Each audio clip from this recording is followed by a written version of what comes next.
లాస్ట్కి రాడు కర్రే ఉంటుంది ఒకటి కారం పొడి పూసి వెనక బాత్రూమ్ పోయేదో అంట పెట్టిన దానికి ఒక గొర్రెను దొంగతనం చేశాడని వచ్చినటువంటి పిటిషన్ నేపథ్యంలో ఆ యొక్క దొంగతనానికి పాల్పడ్డాడని చెప్పేసి ఒక దళిత యువకుడి మీద పోలీసు స్థానిక ఎస్ఐ థర్డ్ డిగ్రీ ఉపయోగించి మలం విసర్జన రంధ్రంలో కారం పొడి పూసి ఆయన ఇబ్బందులు గురి చేశాడని చెప్పేసి ఆ వ్యక్తి స్థానిక డిఎస్పికి ఫిర్యాదు చేసిన ఘటన జరిగింది. మొత్తంగా జగిత్యాల జిల్లాలోని మల్లాపూర్ మండలం ఎస్ఐ తీరు మీద ఆ యొక్క దళిత అంబేద్కర్ సంఘాలు తీవ్ర ఆందోళన వ్యక్తం చేశాయి. మొత్తంగా జైభీం సినిమాను తలపించేలా ఆయన ఎస్ఐ తీరు ప్రవర్తన అలా ఉందని చెప్పేసి చెప్పుకొచ్చారు. మొత్తానికైతే మల్లాపూర్ ఎస్ఐ కావాలని ఈ గొర్రె దొంగతనం చేసినటువంటి కేసులో ఆయనను కోర్టుకు అప్పచెప్పకుండా రిమాండ్ పంపించకుండా ఆయన చిత్రహింసలకు అతను ఏదైతే ఆ గొర్రె దొంగతనం చేశారని చెప్పేసి ఆ వ్యక్తి మీద చిత్రహింసలకు గురి చేశారని చెప్పేసి ఆరోపణలు చేస్తూ స్థానిక డిఎస్పికి ఫిర్యాదు చేయడం జరిగింది. సో మొత్తంగా ఇదే విషయం మీద ఒకసారి మరి ఏం జరిగిందనేది మనం ఒకసారి ఆ బాధిత వ్యక్తిని అలాగే దళిత సంఘాన్ని అడిగి తెలుసుకుందాం. మల్లాపూర్ ఎస్ఐని వెంటనే సస్పెండ్ చేయాలి. మల్లాపూర్ ఎస్ఐని వెంటనే సస్పెండ్ చేయాలి. పేటల నా పేరు నర్సయ్య, నా తిమ్మపూర్. కాకపోతే రావుపేటలో నేను పని చేస్తున్నా. గొర్రెలకు పని చేస్తే ఆయన ఈ భాస్కర్కి పని చేస్తున్నా. నేను పని చేస్తే అక్కడ నేను ఒక నెల రోజులు చేసి అక్కడ నా జీతం నాకు నచ్చకపోతే మా బావ దగ్గర ఇంకో వేరే ఊరికి షిఫ్ట్ అయిన దానికి అవి రత్నపూర్లో నేను అడిగి పోయినా. అక్కడికి షిఫ్ట్ అయితే అక్కడికి నేను 40,000 ఇచ్చేది ఉన్నా బాకీ. ఆయనకు తేలిన దానికి ఆ 40,000 ఇంకొక కాపీకు ఒప్పుకున్నా. జీతం ఉంటున్నా కాబట్టి ఒప్పుకున్నాక ఆయన ఒప్పుకున్నాడు. 20 రోజులలో ఇచ్చేస్తా పైసలు 40,000 అని ఒప్పుకున్నాక నేను అక్కడికి షిఫ్ట్ అయిన దానికి వారం రోజులు పని చేసుకున్నా. పని చేసుకున్నాక నాకు గొర్రె పిల్ల పోయిందని మా మీద కంప్లైంట్ ఇచ్చిన దానికి ఎక్కడ ఏ స్టేషన్ ఇచ్చిండు? మల్లాపూర్. పని చేసినాక ఎన్ని రోజులకు కంప్లీట్ ఇచ్చిండు? పని చేసినాక 2-3 రోజులలో కంప్లీట్ ఇచ్చిండు. ఇవ్వగానే మా దగ్గరికి వచ్చిండు. నువ్వు ఇంకొక ఆయన తీసిర్రు, నేను ఈయన ఇద్దరం మేము తీసినామని మా మీద వేసిండు. కంప్లైంట్ వేస్తే మేము తీయలేమని మేము అన్నాం. అంటే మిమ్మల్ని ఎక్కడ వస్తానో అక్కడ వస్తా అని పోలీస్ స్టేషన్లో కేసు పెట్టిండు. కేసు పెడితే మేము ఇద్దరం పోయేవారు కంటే ఆయన రాలేడు. నేను ముందు పోయిన దానికి ఎవరు పిలిచారు మిమ్మల్ని? కానిస్టేబుల్. ఏం పేరు? కానిస్టేబుల్ పిలిచిండు నన్ను. ఏం పేరు? నా పేరు నర్సయ్య. ఆయన పేరు తెలియదు నాకు. పిలిచిండు. పిలవగానే నర్సయ్య మీరు ఇక్కడికి రావాలా, ఇట కేసు పెట్టిరు మీ మీద అనగానే నేను పోవారు కంటే అక్కడ నాకు ఎస్ఐ చూసి ఇంకో రూమ్లోకి తీసుకుపోయి బెల్ట్ పట్టి కాళ్ళ మీద చేతుల మీద కొట్టి లాస్ట్కి రాడు కర్రే ఉంటుంది ఒకటి కారం పొడి పూసి వెనక బాత్రూమ్ పోయేదో అంట పెట్టిన దానికి నేను ఒప్పుకున్న దానికి మళ్ళీ వెనక సిరి వీళ్ళు వచ్చారు. మా వాళ్ళందరూ మా కులపోళ్ళు వచ్చిన దానికి అలా వచ్చినాక ఎందుకు ఒప్పుకున్నావు ఏం కథ అంటే నాకు ఇట్లా ఇబ్బంది పెట్టారు అందుకే ఒప్పుకున్నా. కాకపోతే నేను చేయలేను, వాళ్ళ మీద చేసారు కాబట్టి నేను ఒప్పుకున్నానికి మళ్ళీ ఇలా వచ్చినాక నేను చెయ్యలేను. నేను ఏం చేయలేవు? దొంగతనం చేయలేను. గొర్రె పిల్ల నేను దొంగతనం చేయలేను. చేయని దానికి నా మీద ఇట్లా కొట్టిన దానికి నేను అందుకే ఒప్పుకున్నానికి నేను చేయని దానికి ఒప్పుకున్నా. దెబ్బలు భరించలేక నేను ఒప్పుకున్నా. నిజం సారు, మీ కాలు మోకమన్నా మోకుతా. నాకు చిన్న పిల్లలు ఉన్నారు సారు. పుల్ల చెప్తున్నా నేను నాకు అబద్ధం అస్సలే లేదు. నాకు అబద్ధం అయితే అందరికి నేను పిలిపించుకొని ఇట్లా చేసుకునేటోని కాదు. నాకు వెనక ముందు ఎవరు లేరు. రేపు కారపడి ఊసి కొడతలేరు అని చెప్పేసి తెలుసు అయిందా? ఆడ సీసీ కెమెరాలు ఉన్నాయి పోలీస్ స్టేషన్ లో. నువ్వు నిజంగా నిజం కాకపోతే నా రూమ్ లో నన్ను వేసిన రూమ్ లో కొట్టిన రూమ్ లో సీసీ కెమెరా లేదు. చిన్నగా ఉన్నది రూమ్. ఎస్ఐ ముంగట్నే ఇట్లా ఆపోజిట్ ఉన్నది. ఎస్ఐ పేరు నాకు తెలియదు. ఆ ఎస్ఐ పేరు నాకు తెలియదు. తెలియని దానికి కొట్టి నాకు అట్లా కారం పొడి పెట్టి వేసిరు. ఎప్పుడు పొద్దున్న దాకానా దాకానా? ఎప్పుడు పొద్దున్న దాకా ఇక నేను 10 పోయినా. 10 నుంచి స్టార్ట్. ఇక 10 పోయినాక 10 నిమిషాలు కుగ్గబెట్టారు. కుగ్గబెట్టినాక తర్వాత ఏ రోజు ఆ వారం నాకు తెలియదు. మంగళవారం. ఏ మంగళవారం? మంగళవారం పోయిన వారాల శనివారం. మొన్న మంగళవారం నాడా?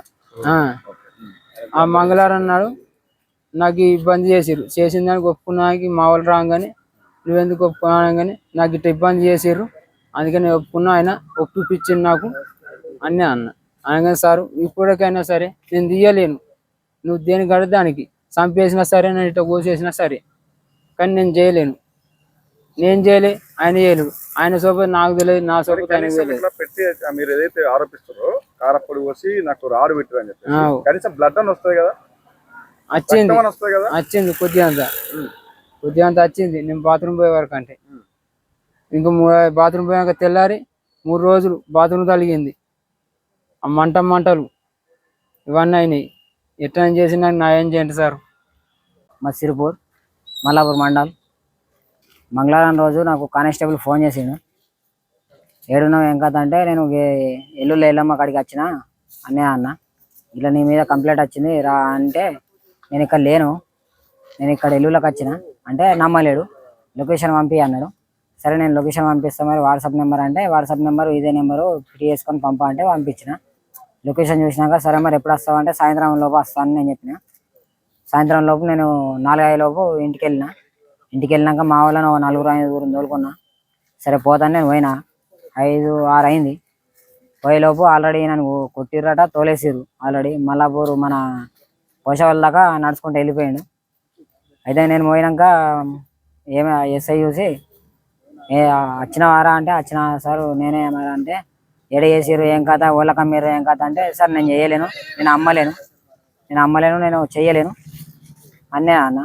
లేదు నాకు ఆల్రెడీ నాకు అన్నీ తెలిసినాయి, ఆల్రెడీ చెప్పిండు, నువ్వు ఉన్నావంట, నువ్వే 3000 ఇచ్చినావంట, చేసినావంట అన్నట్లు మాట్లాడాడు. మాట్లాడితే నాకు 3000 తెలియదు, అవి నేను చేయలేను, అవసరమైతే పిలిపిర్రి అన్నట్లు మాట్లాడితే ఈయన మళ్ళా కానిస్టేబుల్ పోయి తోలుకొచ్చినాక అడిగినాం, నేను నీకు 3000 ఎప్పుడు ఇచ్చినా, నువ్వు నాకు ఎప్పుడు పిల్లని ఇచ్చినావా అన్నట్లు నేను మాట్లాడినాక లేదు వాళ్ళు కొట్టిన దెబ్బలకు నేను ఒప్పుకున్నా, ఏం చేయాలా, నువ్వు చేయలేవు నేను చేయలేను, కానీ వాళ్ళు కొట్టిన దెబ్బలకు వాళ్ళు పెట్టిన టార్చర్కు నేను ఒప్పుకున్నా అని అన్నాడు. అంటే దొరికిర్రా మీరు, రారే మీరు ఎట్లా ఒప్పుకోరో లంజవకులారా అన్నట్లు అన్నాడు అని తోలుకపోయిన రూమ్లకు. తోలుకపోయి ఆయనని కాలు చాపురా అని నా ముంగట్నే బెల్ట్ కట్టి కొట్టిండు. ఈ నర్సయ్యని, చిత్తర్ నర్సయ్యని కొట్టినాక నేను అక్కడనే పక్క పంటున్నా. ఏంద్రా నువ్వు చెప్పురా అంటే, సార్ నేను చేయలేను, అది ఏదైనా ప్రూఫ్ ఉంటే చూపెట్టండి, నేను దేనికంటే దానికి ఒప్పుకుంటా. ప్రూఫ్ లేదు నేను దేనికి ఒప్పుకోవాలి, నేను అక్కడ సిరుపులు ఉన్నాయి, ఇప్పుడు రాబెట్లు ఉన్నాయి, అక్కడ కొట్టంకాడ కూడా ఉన్నాయి సీసీ కెమెరాలు, నేను ఓలేని చేయలేను అనగా కూడా నన్ను ఇబ్బంది పెడుతురు అన్నట్లు నేను మాట్లాడితే ఆయన నా ముంగట్నే కొట్టిర్రు బాగానే. కొట్టినాక అక్కడ మా వాళ్ళే సంతకాలు పెట్టి మా ఇద్దరిని తోలుకొచ్చారు, పొద్దున తోలెత్తామని. ఇక పొద్దున మళ్ళీ పోయినాం, కలిసినాం. ఇప్పటికీ 5 రోజులు అవుతుంది, అది ఏది కూడా కాలేదు. ఇప్పటికి కూడా ఆయన మొబైల్ కూడా అక్కడనే ఉంది. ఆ కాల్ రికార్డింగ్ చెక్ చేస్తామన్నారు, ఇప్పటికి 5 రోజులు అవుతుంది. కాల్ రికార్డింగ్ చెక్ చేసిరా చేయలేరా, లేకపోతే ఆ సీసీ కెమెరాలు చెక్ చేస్తామన్నారు, అది కూడా చెక్ చేసిరా లేదా, ఏది కూడా క్లారిటీ తెలియదు. మాకు మాత్రం రోజు పోవుడు వచ్చుడు ఇబ్బంది బాగా అవుతుంది. మేము పని చేసుకుని బతికేటోళ్ళమే. ఇయ్యాల పోలే, నిన్న పోలే. అయితే ఎస్ఐ లేడట, మేము తెలుసుకున్నాం ఎస్ఐ లేడట. మేము లాస్ట్ కత్తి ఇక్కడికి వచ్చినాం న్యాయం జరుగుతుందని డిఎస్పీ దగ్గరికి. నా పేరు Erra Ramesh, advocate, Metpalli bar association. నేను ప్రస్తుతం బాబు జగజీవనరావు అంబేద్కర్ జయంతి ఉత్సవాల జిల్లా కన్వీనర్ మరియు అంబేద్కర్ సంఘాల జిల్లా అధ్యక్షుడి. అయితే ఈ తెలంగాణ రాష్ట్రంలో ఈ జగిత్యాల జిల్లాలో అత్యంత దారుణమైనటువంటి సంఘటన మల్లాపూర్ మండల్ పోలీస్ స్టేషన్లో చోటు చేసుకుంది. మల్లాపూర్ మండల్ ఎస్ఐ గారు అతనికి వచ్చినటువంటి ఒక ఫిర్యాదు, గొర్రె దొంగతనం అనే ఫిర్యాదును ఆసరా చేసుకొని ఆ పిటిషన్ ఇచ్చినటువంటి వ్యక్తి అతని కులానికి సంబంధించిన ఒక కారణంతో ఒక గోసంగి కులానికి చెందినటువంటి ఒక దళితుని, ఒక అమాయకుని పట్టుకొని చిత్రహింసలకు గురి చేయడము. ఆయన నిజంగా తీసుంటే నీ దగ్గర ఏదైనా ఎవిడెన్స్ ఉంటే ఎఫ్ఐఆర్ చేయండి, నాన్ బెయిలబుల్ అయితే మీరు రిమాండ్ చేయండి. కానీ ఇంత దారుణంగా రూమ్లోకి తీసుకుపోయి బెల్ట్ తోటి కాళ్ళ మీద చేతుల మీద కొట్టడమే కాకుండా అసలు 3rd డిగ్రీ ఒక దప్పు చిర్ర లాంటి కర్రకు కారం పూసి అది ఆయన మల విసర్జనకు వెళ్ళే రంధ్రంలో పెట్టి ఒత్తి మరి ఇతన్ని బలవంతం చేసి ఒప్పుకో అని బెదిరించడం అనేది ఇది కరెక్ట్ కాదు. ఎవరైతే ఈ మల్లాపూర్ ఎస్ఐ అనిల్ గారు ఇతన్ని చిత్రహింసలకు గురి చేసిండో, బాధింపజేసిండో, ఇతను ఒక దళితుడు అనే కారణంతో ఇంత దారుణంగా ప్రవర్తించాడు కాబట్టి ఆయన పైన ఎస్సీ అట్రాసిటీ కేసు పెట్టాలి. అదేవిధంగా అతన్ని వెంటనే విధుల నుంచి సస్పెండ్ చేయాలి. ఇదంతా డిఎస్పి గారు ఒక ఎంక్వైరీ ఆఫీసర్ పెట్టి న్యాయంగా విచారణ జరిపి రాజ్యాంగబద్ధంగా అతన్ని విధుల నుంచి తొలగించాలని చెప్పేసి అంబేద్కర్ సంఘాల నుంచి మేము డిమాండ్ చేస్తున్నాం. ఇలాంటి సంఘటన మరెక్కడా జరగకూడదు. ఎందుకంటే ఈ కాలంలో అసలు మొన్న జైభీం సినిమాలో చూసినాము, ఇట్లాంటివి జరుగుతాయి అనుకున్నాం, కానీ మన దగ్గరనే ఇంత దారుణమైన సంఘటన జరిగింది. ఇక్కడ కనుక న్యాయం జరగని పక్షంలో మేము రాష్ట్రంలో ఉన్నటువంటి తెలంగాణ హ్యూమన్ రైట్ కమిషన్కు, నేషనల్ ఎస్సీ కమిషన్కు, అదేవిధంగా తెలంగాణ డీజీపీ గారికి, ఎస్పీ గారికి కూడా కలుస్తాం. న్యాయం జరిగేంత వరకు దళిత బహుజన సంఘాలందరం కూడా జిల్లా వ్యాప్తంగా మేము మద్దతుగా నిలిచి ఇతనికి న్యాయం కోసం పోరాటం చేస్తాం. జై భీమ్, జై భారత రాజ్యాంగం, భారత రాజ్యాంగం వర్ధిల్లాలి. మరేదైతే జగిత్యాల జిల్లా మల్లాపూర్ మండలంలో మల్లాపూర్ ఎస్ఐ గారు దళితులపైన చేయని నేరాన్ని ఆయన కులపోలు ఒక దరఖాస్తు ఇచ్చిరని చెప్పి కుల ఫీలింగ్ తోని చేయని నేరాన్ని దళితులను చిత్రహింసలు చేస్తూ ఒక రకమైన కారపొడి చిర్రకు రూసి లోపల పెట్టి ఆయన మల విసర్జన చేసే కాడ పెట్టి తప్పు ఒప్పుకో, లేకుంటే నిన్ను నీ ఫ్యామిలీని అందరినీ ఇంకా చిత్రహింసలు చేస్తాని అమ్మ నా బూతులు తిడుతూ దళితులను ఈ విధంగా చిత్రహింసలు వేస్తున్న ఎస్ఐని అనిల్ కుమార్, మల్లాపూర్ ఎస్ఐ అనిల్ కుమార్ని వెంటనే సస్పెండ్ చేయాలి.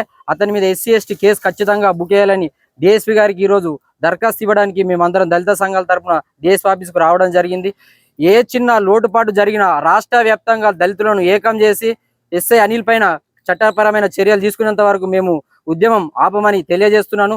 మరొకటి ఏంటంటే గతంలో కూడా అతని పైన చాలా ఆరోపణలు ఉన్నాయి. అంటే ఆయన యాటిట్యూడే అంత అన్నట్టు, నేనే రాజు నేనే మంత్రి అని చెప్పి ఆయన వ్యవహరించడం మమ్మల్ని చాలా అంటే చాలా రకాలుగా అవమానపరుస్తుండు. కాబట్టి ఎస్ఐ అనిల్ను తక్షణమే డిఎస్పీ గారు మరియు ఎస్పీ గారు చొరవ తీసుకొని ఖచ్చితంగా ఆయన సస్పెండ్ చేయాలి అని దళిత సంఘాల తరఫున మేము డిమాండ్ చేస్తున్నాం. ఏ మాత్రం లేట్ చేసినా జగిత్యాల జిల్లాలో ఉన్న 69 కులాల ఎస్సీలను బహుజనులు అందరినీ కలుపుకొని ఖచ్చితంగా పెద్ద ఎత్తున ధర్నాలు చేస్తాం. 2-3 రోజులలో ఖచ్చితంగా జగిత్యాల జిల్లా కేంద్రంలో రౌండ్ టేబుల్ సమావేశం చేసి మా భవిష్యత్ కార్యాచరణ ఏందో ప్రకటిస్తామని తెలియజేస్తున్నాను. జై భీమ్, జై భారత్. 3rd డిగ్రీ ఉపయోగించి దళితులను బాధ పెట్టిన వ్యక్తులకు న్యాయం జరిగేంత వరకు ఖచ్చితంగా మేము దళిత సంఘాల తరఫున బాధిత కుటుంబానికి అండగా ఉంటాం. ఖచ్చితంగా పోరాటానికి సిద్ధంగా ఉంటామని తెలియజేస్తున్నాను. మల్లాపూర్ మండల్లో అనిల్ కుమార్ ఎస్ఐ అనే వ్యక్తి ఎస్సీల పైన దురాచారంగా ప్రవర్తిస్తుండని చెప్పి మా దళితులందరూ ఏకమై ఇక్కడ బాధితుడిని తీసుకొని డిఎస్పీ గారికి దరఖాస్తు ఇద్దామని వచ్చినాం.